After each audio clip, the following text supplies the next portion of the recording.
All right, welcome to day one of Mozambique Climate Conference. I have with me Mr. Abhinash from IPE Global. Thank you so much, Abhinash, for joining in. Let's start with a small introduction about who you are and what you do at IPE Global. Yeah.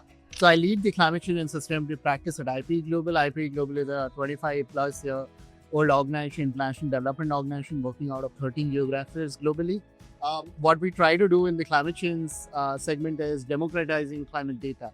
Now, if you democratize climate data and information, then you actually lead to a lot of misconceptions automatically going out, right? But if you generate those empirical evidences, how does those empirical evidences lead to mainstreaming of climate actions is something that we do. How we do it is we are establishing climate risk observatories whose localized version is multi-hazard risk catalyst for city of Mumbai, which is now getting integrated into the command and control center in Mumbai, so that each at a ward level, you know how much of climate risk and impact is it going to be in a 5-year, 10-year time scale. The similar model has been scaled into different geographies across global South-South, where we are scaling it to Ghana and establishing urban risk observatories as well. On the mitigation side also, looking at, because we work largely around adaptation and resilience, but also at the same time, the adaptation mitigation co-benefit. So we are developing climate readiness index, which is largely to understand how states can pan across. If India has to become net zero by 2070, then how do the top 10 emitting states come in? Where are the systemic, technological, and financial readiness in order to take it forward? You have to summarize it.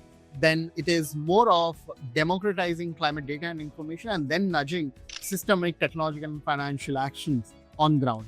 Wow, that's a lot of data there and a lot of work actually, which I kind of sense from your definition. But you touched based on the misconception part while you were kind of introducing. So what is the biggest misconception in about climate adaptation versus mitigation?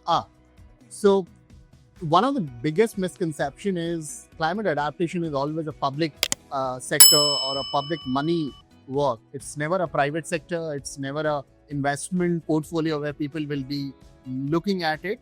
Whereas mitigation is very much, and it is more to do with the definition boundaries that we have for mitigation. You know, if you are putting in a solution, then you know how much of carbon is going to be mitigated or reduction is going to happen. But when it comes to adaptation, you don't know how the theory of change is, and then it is also more hyper local. So that's what is a misconception, that there is no private sector role to play in the adaptation and resilience sector or domain, which is absolutely wrong. A lot is there, and nothing is adaptation without mitigation, and nothing is mitigation without adaptation. So any cooling solution we are talking of is actually an adaptation measure, but you are putting in technologies which are directly leading to a lot of climate or carbon CO2 emission reduction, right? So all of those innovations or technology that you talk of is more towards adaptation, mitigation, co-benefit. But we need always look at it in silos, and hence we have domain of people working in silos. And then as a result, the larger mainstreaming or the pathway actions have never been taken forward. So that's the biggest misconception. I think the biggest takeaway there was like both should work hand in hand, right? Like it should not be looked in silos. Right. You need to look at the interdisciplinarity between adaptation and mitigation.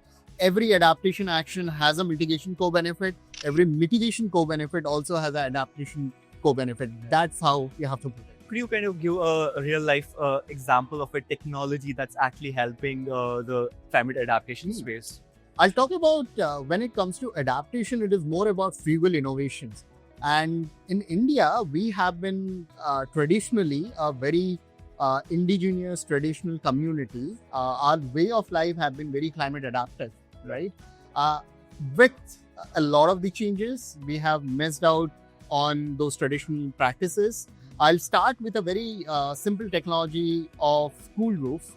The other simple technology is also having energy efficient fans, let alone energy efficient ACs. So these are some of the technologies around adaptation, having cooling fan, energy efficient cooling fans, having materials which can impede to cool roof, having a lot of drip irrigation mechanisms, a lot of data and AI kind of simulation model, which can tell you how much of soil richness is there, how much of the carbon sequestration can happen out of those. So it's if you have to talk about some of these large scale actions within the tech space, then deep tech actually brings in a lot of adaptation portfolio than mitigation portfolio, right?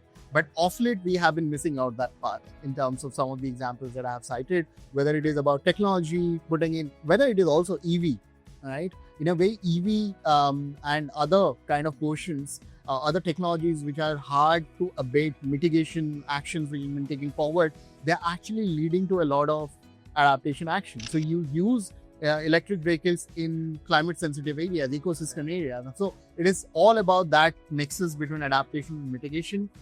We should not also bracket technologies within adaptation or mitigation. It is largely for climate action. And that's where the bug starts and the bug stops. Wow, it was quite simplified way of kind of showing us the entire picture here. But just to understand on this bit, there's always confusion about whether this startup or a technology is adaptation or mitigation. What should be that one approach to kind of, at least categorize them under one? I think climate action, or climate tech is the real catchphrase you should have it, because climate tech will have adaptation, mitigation, resilience, and then developmental agenda. So all of them are leading to a environmentally sustainable way of approach to sensitize our economies, where we have to put it climate tech for lives, livelihood, economies, and infrastructure. If you have to summarize it, and that's the keyword, climate tech or climate action. Climate tech that impacts climate action is the larger, broader area than bucketing it under adaptation, mitigation, or adaptation mitigation to a larger extent. Makes sense.